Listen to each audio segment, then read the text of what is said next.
All right. Thank you guys for joining us on Clear the Box podcast. I am so excited today to have my man. We've been together on the recruiting trail for a long time. He's now elevated up to administration status, which is awesome. But my man, Lattell, who started out playing at BU, then went to an assistant coach and director of ops, and then went to Harvard, and then got smart and said, I'm jumping to the Moving on to our administration's. side. Yeah, moving on. Yeah, and went over to Hopkins as an assistant AD, and now is the executive director of the Cooper Athletic Leadership Program at Georgetown, which all my upstate New York Fairport people are going to kill me, but Georgetown has always been my favorite school, and I grew up a Hoya, so I'm so pumped for you, man. Thanks for coming on. No, it's great. It's great to be here. It's great to see you again. It's been a little while since those recruiting trail trips and those hot 90-degree days in the field. So I'm excited to be in AC and talking to you. So, man, what got you from the field lacrosse side to, all right, I want to get on this administration side? It's there's probably, looking back, like I can kind of look at three or four key junctures where made that shift, right? So when I first got started at BU, we had a unique experience. They had transitioned to a Division One program, so I was there in the beginning with Coach Poley and Coach Kelleher and Coach Domingos, and we realized pretty quickly, yeah, it's good. It was a good crew. We had a lot of good times together, but when we started, we had 31 freshmen on that team, right? So we had 31 freshmen. I believe it was 6 sophomores that had transferred. So we had a group of 6 sophomores, and then we had 5 guys that were from the club program that were kind of at BU for a certain, we had a couple of seniors and a couple of sophomores.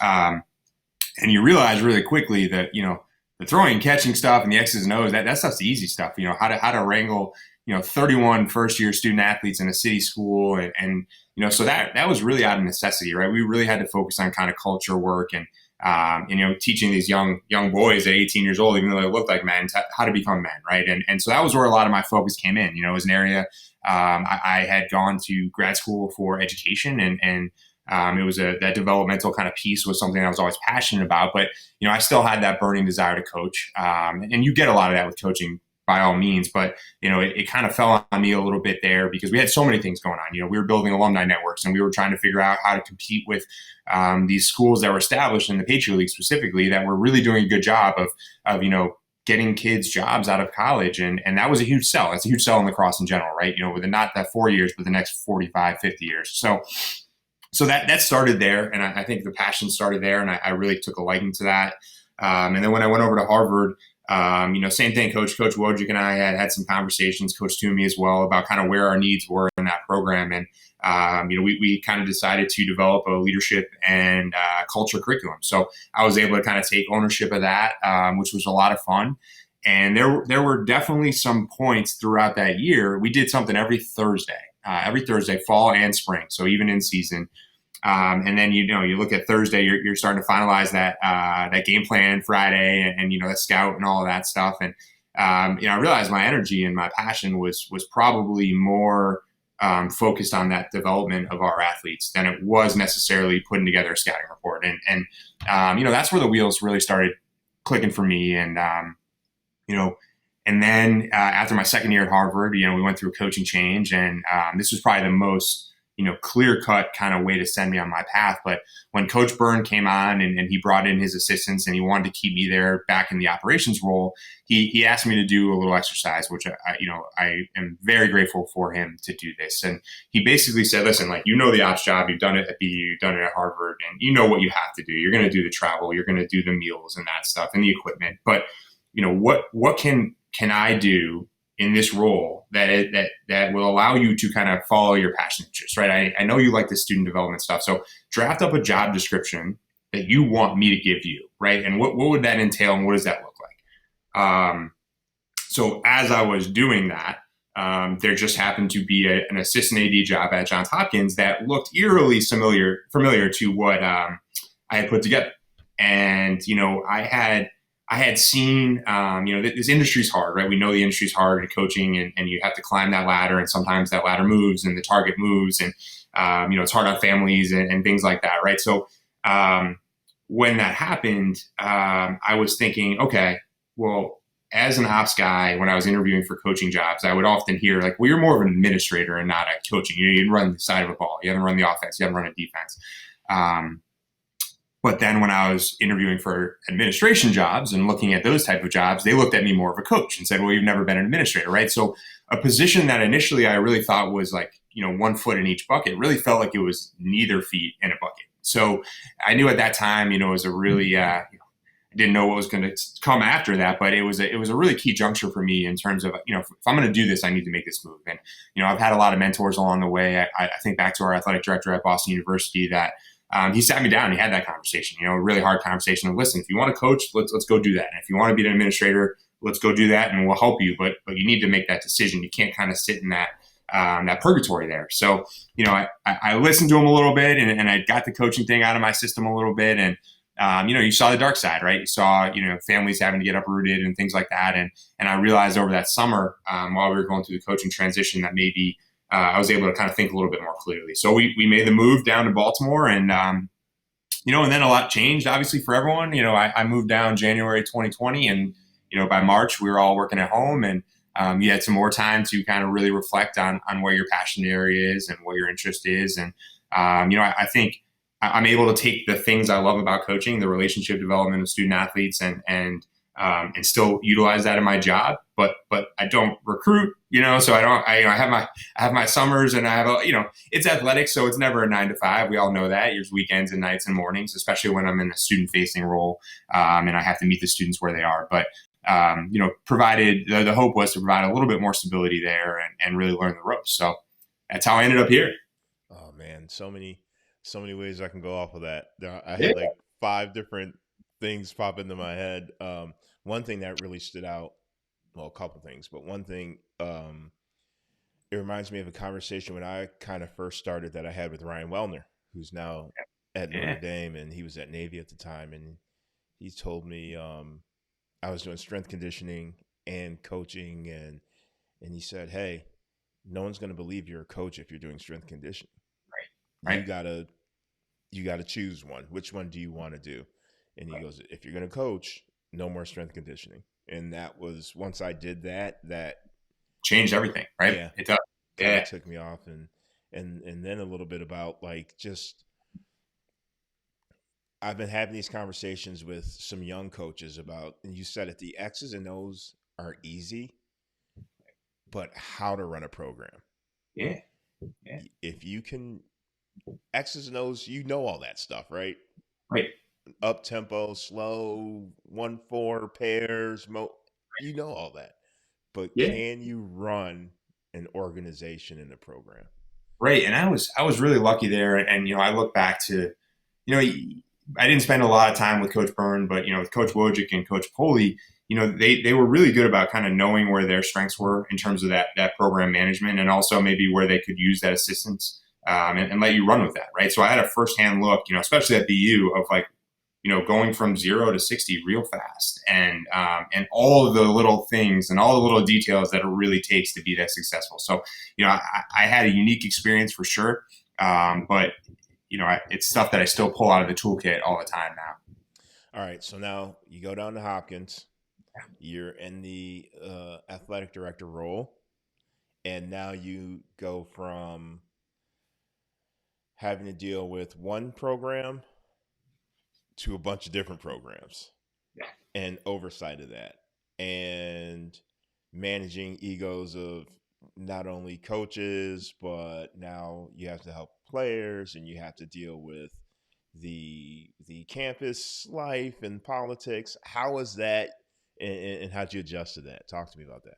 Yeah, that was my biggest fear. My biggest fear moving out of the coaching role, I think we had about let's say we had 40 guys on our roster at Harvard, and you spend a lot of time with them, right? The NCAA limits us to 20 hours, but, the locker room's right next to the office, and you travel, and you spend a lot of time there, and you develop those relationships, and, truly it becomes family, right? 40 is manageable, right? Now you're looking at 650 to 700 athletes, 24 different coaches, vastly different cultures within every program. And you know that. I think being around, the nice thing is if you work in athletic departments where coaches are close and athletes support other athletes, you see the nuances and the differences and between different teams. And you have a football team with 100 guys and you have a volleyball team with 12. The way they interact is different. The way the coaches interact has to be different. But for me, when you look at, I've been fortunate to work at some very high academic institutions and in places where they were very supportive of athletics, right? They saw the role of athletics as a developmental tool for students in general. And so I've always really enjoyed the relationship across campus. I look back at experiences at all those stops and how valuable the relationships were. I had our Dean of Students office, and schools are always set up differently, right? But Boston University, our Dean of Students, I consider him a close friend. He's now moved on and he's a small school president. But him and his staff, they were very supportive of us and partnered with us on developmental initiatives. I think back to our work with One Love Foundation, and we did a lot there.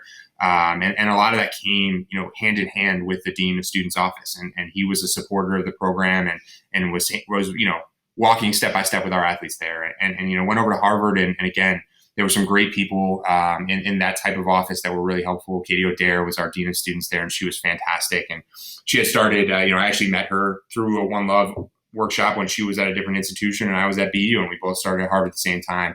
And then at Hopkins, it was even more so. I think, the size of the school was a little smaller. Being a majority, most of those programs there were Division III. So really understanding that kind of the athletics and academic balance, it was a different philosophy, which we really leaned on. I think of our Dean of Students there and her office and our Dean of Student Development, who was also a former athlete who was very hands-on and appreciated that. So, it allows you, those relationships can be fantastic for you if you embrace them and you open up, you have an open mind, and they can also really derail athletic departments and kind of what you're trying to do if they're contentious, right? So, I've been very fortunate at places and that's been the thing here at Georgetown that it's blown my mind, right? We have a new student parent welcome, right? So after they go through orientation, the parents come in and our athletic director, Lee, speaks and the president of the university is there and addresses the parents. And, the executive vice president is there and makes a point to come out and talk to people. So, I feel very excited about that opportunity here. But like anything else, it takes time to build relationships, right? So, I'm now learning 800 more student athletes. And faces and names and how many times am I checking the rosters to make sure is that, so-and-so or is that so-and-so and which sport do they play? And, coaches, the thing is, I've been on different staffs, right? And you always understand there's different dynamics and different personalities. And then this is just an extension of that, right? So, even on a football staff with 10 coaches they're football coaches, but they all might approach things differently. And, that's what makes staff so important, right? Is to have those differences of opinions, philosophically as well as X's and O's, right? So, for me, it's really, how do I come to them in a place where I'm learning about them, right? So, you talk about managing egos and, that's difficult anywhere. And, we all know that. And, so for me, it's I take a step back and be like, hey, I'm here to help you. I'm not here to tell you what to do. How can we work together? And that might look very different from sport to sport. And, naturally I have a tendency from my background to really feel comfortable in the lacrosse world with the lacrosse players and the lacrosse coaches. And, at both the stops that I had when I moved to administration, I had relationships with them, from that previous life. So that helps, that helps you get some buy-in. And I think it's less daunting than I thought it would be. I was really worried about the relationship piece at Hopkins about how am I going to get to meet all of these students and have that depth, right? You have more breadth because there's 650 and I think we're at about 800 here at Georgetown, 750. But, slowly over time you look back and you're like, wow, I do. I did make that impact. I did have an opportunity. And I've been very careful to present myself in a way to these student athletes that hey, I'm just like your coaches, right? I don't want to be that administrator that you don't feel comfortable talking to or you feel like is kind of separates themselves from what you're doing day to day. And, fortunately for me, again, I'm in a place where, part of the reason that I think they liked my, candidate profile was that I was a coach, right? I get the other side and I understand, the stresses. One of the things I always remembered was when you're dealing with administration as a coach. So at BU, I think we had maybe 24 programs, right? So I had to manage what was the most important, if my head coach wanted something from compliance or from the business stuff, whatever that may be, for him, this is the sole thing that he's looking at, right? Very tunnel vision, my program, what's best for our program, right? But anyone I'm dealing with has to balance 24 or 42 at Harvard, right? Other people, right? So to be able to navigate like, yes, coach, this is the most important thing to you, but also this person that I'm dealing with has 42 other people that are asking for the same things, and how to balance that. So I think that really prepared me for the other end of dealing with coaches. Oh no, that's awesome. All right, so let's get into the new gig, executive director of the Career Athletic Leadership Program. Talk to me about what this program's about and where you want to take it. It's so I will be the third person in the role since this role has been formed, and it's a lot of it is providing skills for these athletes that we know athletics always organically happens, right? So you talk about dealing with balance of your work and your life and your school life, and the ability to have hard conversations, the ability to go through adversity. Those are things that happen organically throughout a 4-year college career, 5 years, for some. But for me, it's really how do we be intentional about developing skills in our student athletes, and then showing them that those skills translate to the real life. Because I use this analogy a lot. I'm awful at putting things together and taking things apart. I have a couch in my office that I still can't put together, right? So just by having the tools doesn't mean you know how to use those tools, right? I have all the tools in this box to be able to put this together, but I need to know that A, I know how to use them, and B, I feel comfortable doing that, right? So for me, it's there's a little bit of the academic focus of like kind of what leadership is, and how your core values affect that, how your personality affects that, what is effective communication, what are the components of that? But really, more than anything, it's providing a safe space for the athletes to practice them and know that they actually can use them. So in 20 years, when they're the CEO and they have to manage a team of, all these people, they know that like by giving empathy is going to help them lead this team, and by handling communications a certain way and understanding kind of how different people react, right? So the same way that we coach, some people really learn through film. Some people need to go out and do it. Some people are old school and you get the whiteboard and the chalkboard, right? But not everyone learns different, and not everyone learns the same way, right? We all learn differently, right? It's the same way of communicating, right? Some people react to the coach that's on their butt all the time and they're yelling at them. Some coaches, do better by putting their hand around the shoulder and, and saying, hey, you're okay. You got this. I believe in you. Right. So it's the same thing with leading people. And for me, it's providing opportunities, with teams. And then also kind of cohort opportunities where student athletes can be with other student athletes, maybe outside of their teams, and mixing that balance up. So, I want to provide them with resources that they can kind of choose from. But also there's going to be some give and take here. So I might go to the soccer coach and, they won a national championship a couple of years ago and they've been in the Final Four and they're very highly successful. So maybe they need something a little different than maybe a new coach who's stepping in and doesn't know his culture and doesn't know their players. So for me, it's really showcasing my ability to be flexible for them, and showing them that. So, we're very fortunate here. You mentioned the name. We have a large donor that really believes in, this work and what it means to the students. And it fits the model of the university and really focusing on the whole person. That's something that, is talked about a lot, but the alignment with that vision statement is really real. That's what people care about here. So, looking into that and what's exciting about it for me is, we kicked off our school year with an opportunity to bring in, we had about 130 first-year student athletes or transfers participate in what we call fall formation. So I don't want to call it an orientation. It was peer-led. So we had 30 student athletes that took time out of their summer. We did multiple training sessions on Zoom over the summer and then a full intensive 2-day training with them. And then we had about a 2-day workshop with our student athletes that came in, and we tried to make it fun and team building activities and give them an opportunity to understand, like, yes, you're a part of a team, but you're also a part of a larger team, right? This whole department. And, these juniors and these seniors that have been here and walked in these shoes, they're there for you, right? So it's not meant to be a one-off of like, here's your resources, that typical compliance meeting that you have in the beginning of the year. Here's the athletic training, they get 30 minutes, and academic gets 30 minutes. No, it's really, let's walk out of here feeling comfortable in our own ability to fit in here, whatever that may look like, right? And so that was the first thing we did. And that was I was thrown right into that. And we were fortunate. We had 2 awesome student athletes that interned over the summer that really ran the show. So for me, I was kind of on the background learning from them, as we went. And, we had some fun things. They did like an amazing race called the Hoya Amazing Race, where we split them up in teams and they had to go around campus, do little challenges, but then also, kind of learn about campus while they're doing it. So, typical athletes, they were trying to hide the other team's clues and run as fast as they can, any way to win, get to the finish line. But, doing things like that, trying to find ways to partner with, a lot of, we talk about practicing things in a safe pace, right? So when we're talking about the career side, like, we're in DC, right? There's so much here. There's professional sports here.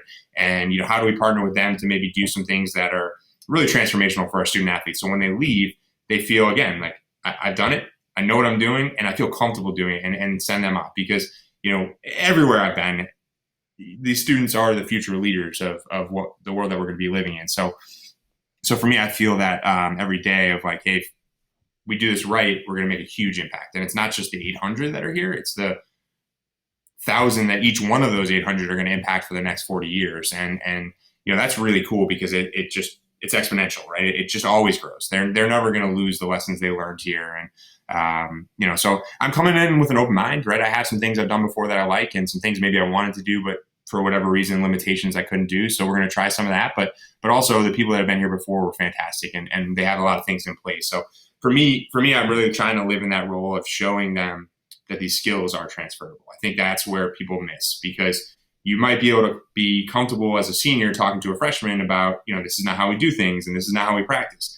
Are you comfortable when you're a second year med student resident and working with a team? And, is that comfort level the same, right? And showing them that it is. So.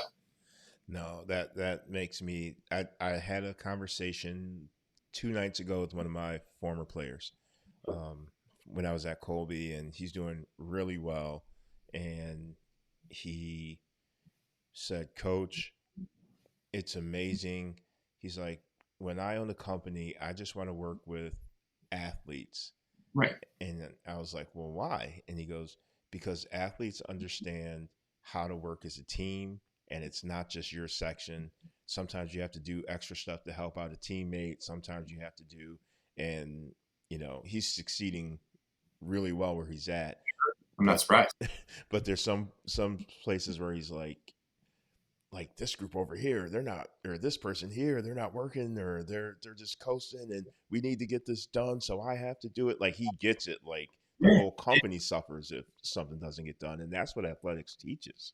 Yeah, I mean, one of the things, and I remember kind of maybe my second or third year coaching, and I was talking to some of my buddies that maybe work more in the finance role, and they talked about almost how jealous they were at not just the fact that you're around sports all the time, and listen, it's nice to be around athletes, it's nice to be on college campuses, right? There's a certain energy that we get that other people don't necessarily experience, but how every year starts off, and I know it's long term for coaches. You're not always worried about 1 year. You're thinking 5 years out with recruiting and things like that. But you get a group of people that are all have the same goal. That's typically a long term goal, right? If we were spring sport coaches, and you're starting in September or August, like we're looking to be that last team standing in May on Memorial Day, right? So every little thing you do really ties back to that, right? And you have people in different roles of that. You have your support staff and athletic training that are all helping you get there. And it's really cool to be like, every little piece that you do goes in is going to achieve that. And it's a group achievement, right? It's not a single person achievement. And that's something that you don't see as often in other industries, because there's the dollars and cents of things and the promotions that you're looking for, and not maybe we're all adding to, like, if we win, it's because of the thing that we did on Tuesday night in November. That's part that makes it up, right? So nothing you do, no detail is too small, and that's really cool. So you've been at some high academic places, right? BU, Harvard, Hopkins, and these athletes literally, most of them come from great high schools or prep schools, and they're high achieving and high academics, and they've won all through high school. Then they get to college and they get a B, Right. or they're not playing, or they find out the workload is a Too much. lot a lot more. How do you guys deal with that aspect of these kids are now programmed to be perfect, And when they're not perfect, the mental health side of that, it really snowballs out of control sometimes. Yeah, and it's hard. It's hard. I mean, when I first got to Harvard, I remember like you talking about overcoming adversity and what adversity, right? Like what, and that's not all of them. There was definitely some of them that had, and that's a generalization for sure. But the mental health component, and I've been fortunate, everywhere I've been where they've really dedicated resources, personnel, and people to be there on the front lines. But even for them, it's too much, right? It's too much to handle. We had one person at Hopkins within athletics that was focused on, both the sport performance, but then also the mental health and the counseling. And there's one person, there's 700 athletes, right? And we know it's an area of high need even before the pandemic, but especially during and kind of where we are now, it's just added to that. And then you factor in, right, the performance success and I think one of the things, we did at the end of my time at Hopkins, we spent a lot of time towards the end of the year doing really just open-ended conversations with a group of our student athletes, right? So focus groups with kind of varying groups of people, whether it was SAC, whether it was our captains, and then we basically asked for, 2 different athletes from each team, maybe one that was younger, maybe one that had been there for a while. And we just sat down, we had a list of questions, and we allowed them to tell us about their experience. And one of the things that really stuck out to me was how they just enjoyed having conversations with people they knew cared about them. But outside of it,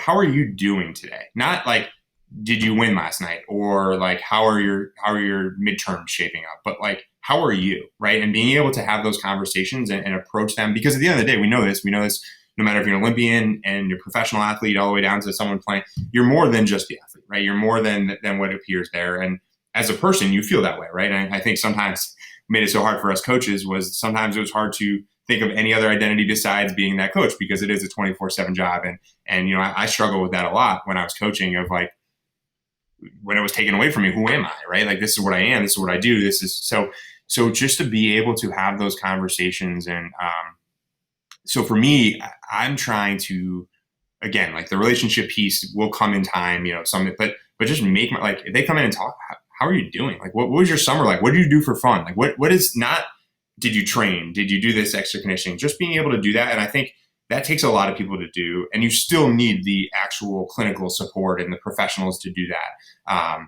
But, we did, I was really impressed at Hopkins. We had a group of football players that said, and football is a sport traditionally where, I think it's hard to talk about mental health, right? Especially when you look at the pros and things like that. But we know they're affected by it. We know their performance is affected by it. We know that people as people are affected by it. And we had a group of student athletes, football guys, that started a group called Blue Jays Together. It was peer-led. We had a couple different people that helped out on the staff that just were there in case something elevated where we needed to get someone help. But they met every other Tuesday, so twice a month. And they had different topics, right? Different things that were relevant at that time. So, early in the pandemic, it was how are you dealing with, isolation? And then, how are you dealing with stress from midterms? And it was really meant to kind of foster, hey, we're all in this together too, right? I think a lot of times what I saw at these places was, you have that student that got a B. Well, they think I'm the only one that didn't get an A, right? And we know that's not true. Or I'm the only one that feels during, a worldwide pandemic that I'm alone and separated from my family and my loved ones. And, and I think just having the ability to be like, hey, you're not alone. I'm feeling this way. This person's feeling this way. And it was really cool for seeing like a large male dominated team to be leading that. Right. And it's like, hey, if we're those, this 300-pound defensive lineman who's tough as nails can talk about how he's stressed out or how he's dealing with, a injury late in the season that it might put him out for the playoffs. And that we know that affects people too. Right. So I think it's a theme that we see a lot of. I think hopefully the momentum in athletics is catching up, and there's a lot of good people that are trying to do good work there. I think we're a little behind. And I think, God bless those people that are working in those roles that are probably the busiest people in the department. That's saying a lot, right? But I think as a external kind of, not someone that focuses purely on mental health, but someone that understands it and understands that their whole people is, we can make little, the same way that little things can affect us in a negative way, they can also affect in a positive way, right? So just being cognizant of, how they're doing and asking them and having those conversations, giving them a space to talk about it, right? So again, going back to my couch that's not put together, you come in here and talk about anything, and we'll see what we can work through, right? And if you need something more from someone else, we'll set you up. But you can come in here and talk about your dog. You can come in and talk about a test. You can talk about your captain. You can talk about your coach, and just, I think the comfort level, sometimes it just feels good to get something out, right? And they're taught so often not to get that out. So I always go back to the lies of identity. yep, I am what people say I am, and I am what I do. right, That was a tough one for me. In between my Beloit and my naps, like when I started to think, who am I without lacrosse? right, right, And that's as a coach, like this is what would I do? And I finally realized, like, I can I can coach anything. Like, right, not just sports, but anything. right. It could be a Fortune 500 company. I can run that thing, and I can run a department, or I can manage people. And that's something that you have to work on. So that's great. Yeah, I mean, I go back. I remember, first week in May 2019, I guess, when we kind of realized that our staff was changing, and I was broken, right? And not because I didn't. In hindsight, I probably should have worried about, like, where's my next paycheck going to come from and what that's going to look like. But that wasn't the worry. It was like, like, this is my group, this is my family, these are my kids. Now I'm not. I'm being told by someone else that I'm not part of that, or I don't know if I'm going to be part of that. And what do I do, right? I mean, that's you think about, like, this is little, but all my clothes was Harvard. Like, that's you are never away from that affiliation. And for better or worse, we also know, as staff members, like, whatever we do outside of that, we reflect on that university, right? We reflect on that program. So um, so I always tried to do that in a positive way. So that even exacerbated that a little bit, right? So, like, it is hard, and it's especially hard for, we're supposed to be the fully formed adults, the ones with perspective, and but we still feel that, right? So we have to be really intentional about showcasing that to the student athletes that, hey, like, you are going to be so much more than what you are right now. And you already are, right? You already are so much more than that, because we know that their time is finite, right? So it's going to end for them. Like, it's going to end, and even if they go to the pros, and, we have some athletes here that will play professionally, but it still will end. Now, at least they're, for better or worse, again, like, you don't know when that's happening. Where in college, right? You know that timeline, your eligibility. And so that piece of it is, like, we can get ahead of that, right? We know that there's going to be some struggle there. And, if we can do our best to limit those other things, right? So you talk about careers and jobs. And, the last thing I want is an athlete to be going through that emotionally of, like, hey, my season's done. We've seen it before, like, that senior loses that last game and what that does to them in the locker room, right? But also, now I don't want that kid to also have to worry, like, now I got to go find a job too, and it's 2 weeks till graduation, and I know that's another stress, but I still don't know who the heck I am. So if we're allowing them to find that identity piece, and it's a lot, but at the same time, like, there's a lot of ways you can go, right? So that's energizing. There's a lot of ways and a lot of angles that you can attack it. And, I mean, yesterday we did an ice cream social with our athletes, and we got weather kind of banged this up a little bit, but it was the first time in years that we were able to have just any athletes, doesn't matter what team, come together. We had some music, we had some cornhole, we had, Jenga, and some ice cream, right? Like, there's no other prerogative. There's no academic workshop. It's just hang out. Here, hang out, be yourself, so I think those things are really important. And I think, there's no. You're reminding me of and the athletic trainer, I always say, is the most important person on a staff, because they're the ones the kids talk to, because All the time. The athletic trainer wants nothing from them. Right. Right. The coach wants performance, or the coach needs you to do this, or I need you to play better, or I need you to come in and get extra shots, or something, right? The coach always needs something. The school needs something. I need homework done. The athletic trainer is the only person who doesn't need anything from the kid, and they just talk to. And it kind of sounds like that's what you guys are offering, which is yeah. awesome. And I think it's, again, like, I go back and I struggle with it a little bit as I was transitioning. Like, who am I now that I'm not a coach and I'm an administrator? Do I need to, do I need to dress differently? Do I need to present myself differently? Right. All of those things you think about naturally, but then you realize like, wait a minute, if my approachability was the best thing I had, let's utilize that as a strength as opposed to kind of trying to hide that as a weakness. Right. And I have to catch myself sometimes, right? Like I'll talk to guys and, I have to make sure I'm not the first thing I'm asking about them is them and not their football team or their baseball team or their practice or their schedule. Like, you have to catch yourself because we know we're excited about that stuff, right? Yep. Competition is exciting. We love watching our athletes succeed, but I want to make sure that I have to see them as a person first, and they know that. If they can know that, then I feel like I've done my job. Man, it seems like you've made the transition really well. I'm enjoying it. I'm jealous. I'm struggling. I got 1 foot in, 1 foot out. I'm struggling. Yeah. I can't lie. I'm struggling. I would say when I was at Hopkins, especially last year as the weather got nice, like those Friday pre-game practices, where you're maybe a little earlier because you're only going shorter and the weather's nice and your coaches are in shorts and it's just that nice feeling. And, you're just running through stuff and skeleton and X, Y, and Z. And I used to pop out during that time just to kind of sit on the sideline and just because of the energy, right? That energy. You got you got battle on Saturday, and we're all on the same page now, and we've put in the work, and the hay's in the barn, and all that good stuff that we hear coaches say. But I do miss those. But I'll say, pop the window and can hear the whistles blowing, music and the cheers, and I struggled a little bit, and I know every coach is different, and I've been around some coaches that are tremendous at kind of compartmentalizing, win-loss versus how they are that day, and I didn't. I was really tough. If we lost, a Saturday game or something like that, like I struggled to kind of move away from that. But where it really got bad was after some big wins. I didn't feel as excited as I did after a bad loss, negative. I just was relieved that I didn't have to feel that loss. I look back to some of my personal biggest wins in my career, and it was relief at the end and not like joy. And I knew that wasn't healthy for me.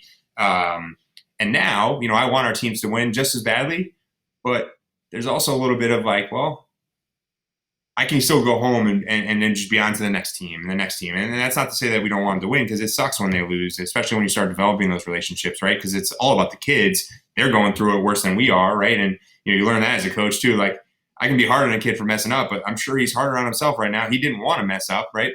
So like you feel for them. But then I look back, I'm like, well, it wasn't my fault that we didn't do the scouting report right, or you talk about clearing the box, like, that, man, I have nightmares still about running the box for years, and I'm thankful I don't have to do that anymore. Hence the title, man. Hence the title.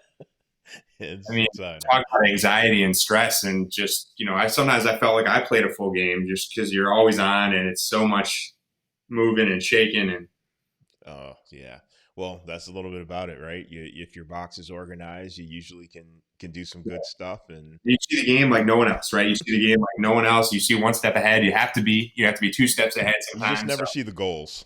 You never see the goals scored when you run the box. Especially if you have a good face-off guy, right? And especially if you're scoring off the draw, because you're turning back and you're looking to get those guys on, and it's you miss a lot, but you see a lot too. So as you used to say, I see the goals in film. Other than that, I'm working on that. As long as you're scoring more than the other team, I'm okay with it.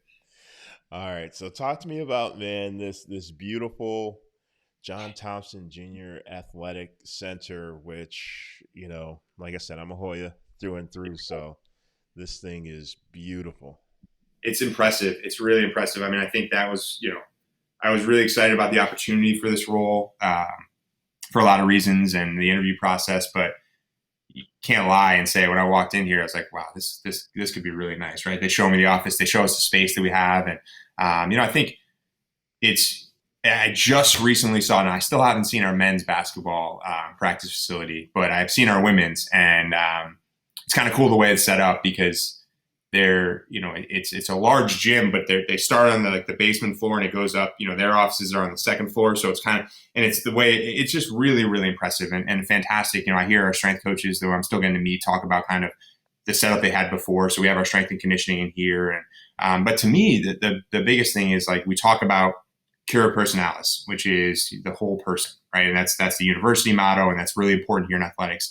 And the way this building is set up, there's a lot of that support together, right? So In my space, we have our executive director of our diversity, equity, and inclusion. We have 2 academic counselors. We have a chaplain, and we have space for the athletes to do those things, right? There's space in between all of those offices, right? So when you can't walk in here and not see kind of little bits about each person within the staff that's here to help you there, right? And same with, in our strength and conditioning area, then you have our dietitian in there. She's right in there, right? So you're talking about how these things feed together, and oftentimes they're physically, geographically apart, right? But they're not here, and I think that's really important too. And yeah, I mean, the building's gorgeous. I think 2016 they opened it. It wasn't used a lot during the pandemic because we did have some sports playing and some sports not, so it feels a little bit younger than it really is. And there is that life-size looming statue of Coach Thompson in the hallway that whoever the artist that did it, they did a very good job because you feel his presence everywhere. And I think that's really important. And, it shows an investment in the students, right? And that our AD talks all the time about, the students are first, right? And then it's driven by the coaches, and the administrators just assist that, and it's student-centered.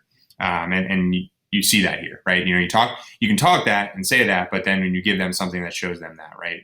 And it's cool. I'm a history guy. I like that. At Harvard, I appreciated some of the history that we had there, and some of the older buildings and things. And we kind of have a juxtaposition here where a lot of our coaches and our administration is still on the McDonough side, which was that original building, and we're connected to them. So you get to kind of get a little bit of both. I mean, there's a right off the main gym, there's these old phone booths that are built into the wall, right? Like not, things that we don't have phone booths anymore. And this is wood, and there's a little wooden bench. And I don't even know how I definitely don't know how a basketball player could fit in there, but it's cool to see that juxtaposition there. And I have a great view. I got nothing but green and windows and beautiful sunlight. So it's a nice benefit for sure.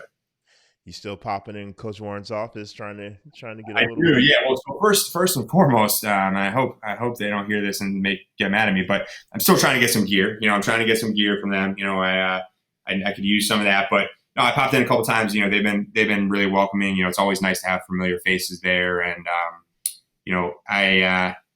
like I said before, it's a group I'm comfortable with, so I'm looking forward to getting an opportunity to work with them. I was able to meet some of their fifth years, so they do have a couple internal fifth years, and then some graduate transfers that have come in, and they were all in the office the other day, so we get to talk a little shop, and it's nice because we speak the same language and we have some shared experiences, and especially on the recruiting trail and things like that, where you get to know some great people, and it's a sport we both love.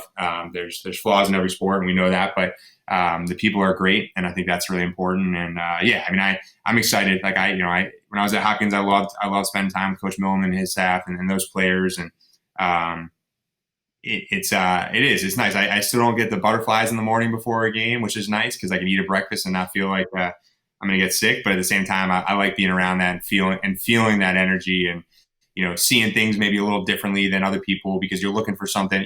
I see a tough ground ball that maybe another administrator doesn't notice, and so I'm looking forward to watching them get going. And but at the same time, I've developed through the interview process. There was a lot of coaches that were involved, and it was our softball coach, our men's soccer coach, our football coach, our swimming coach, and our track and field. So, those are the ones that obviously were invested, really heavily invested. Not to say that others weren't, but they took time to go through that process. And so it's been exciting to get to work with them as well. I worked with men's soccer. I have something coming up with swimming. So no day is the same, which is also nice, right? Because you're always invigorated. Working with football guys. Football guys have been here for a while, right? So their freshmen moved in. They had a lot of guys on campus over the summer, and I started July 5th here. I think they came in that same Tuesday, right? So like we're in the same class. I feel like I know those guys, right? I'm another member of their class, although I don't think coach wants me suiting up, but they're big boys. But it's been nice to, it's really nice to be able to chameleon and kind of like, you see the different cultures, you see the different dynamics, you see the different warm-up music and the different clothes that teams have just based on their personalities and their styles, right? And so that's been a lot of fun. But yeah, Coach Warren, I'm going to be a big visitor to them, and I'm looking forward to a great season on their end. So I'm ecstatic to be at a place where lacrosse holds such stature and has the history, but also has the expectations going forward are very high, and I think, and I'm sure they will meet those. No, Coach Warren and his staff, they've always been great to me. When I'd bring my Southwestern or Beloit teams, they would let us come to Yeah. campus. They'd let us sit in the film room. The guys are sitting in the stands. They're like, no, they can come on the Yeah. sideline and watch. Like, just so welcoming and just so giving of their time. So he's Yeah, I feel comfortable over there already, right? So I popped in a couple times. Coach Driver did hook me up with a nice shirt, so I appreciate that. But yeah, I mean, it's nice to feel like that welcome. It's nice to feel that because anything, it's hard to build those relationships, like we talked about, right? So when you feel like you're ahead of the game a little bit there, and there's guys. A bunch of guys on this roster that I recruited, guys that we had up on visits at Harvard and, or guys that, I coached against, right? I mean, their volunteer assistant, I coached against someone who was at Carolina, right? And he, wreaked havoc against us, right? So I'm happy to see him now on the staff as opposed to when he was on the field. But, I think that's really helpful. It's helpful there and they believe in you and, that means a lot. So. Well, I'm still always going to call you coach. Yeah, So. I don't mind it. I don't mind. Right. At Hopkins, a lot of guys did, and I like it. Right? You know what I mean? I tell them, call me Al. Like it's not Mr. Lattell. It's not anything like that. But coach is always, and I still call them coach. Right? I always give our coaches the respect. They'll tell me to call them by the first name, and I can't do it. Right? My high school football coach, my high school lacrosse coach is still coach, even though I'm 36 years old now. But that's the way it goes. No, man, I'm so pumped for you. I'm so excited. I remember, I don't know if you'd be mad at me for saying this, but I remember calling you up saying, "Hey, I'm headed to Hampton. I remember it. Would love to have you with me." You're like, I kind of got something. I remember it right after Christmas, and you called me, and I was actually heading down to the Baltimore area looking at places to live, right? Like looking for places. I was on the car ride. I'm like, well. Maybe a couple weeks ago, but I'm en route. We're moving, going down to Maryland, get some crab cakes, and learn how to be a fan of Old Bay seasoning. No, man, I'm so pumped for you, and like I said, when I get down that way, I'm definitely gonna come through and check you out, and how much I care about you. You're the man, and thank you so much for coming on, man. It goes both ways. Great to see you. And like I said, when I get back to Long Meadow, we'll make sure to catch up and keep this up. I'm excited. Happy you asked me to be here and look forward to watching some more. Awesome. Thanks, Big Dog. Take care, man. Man. See you.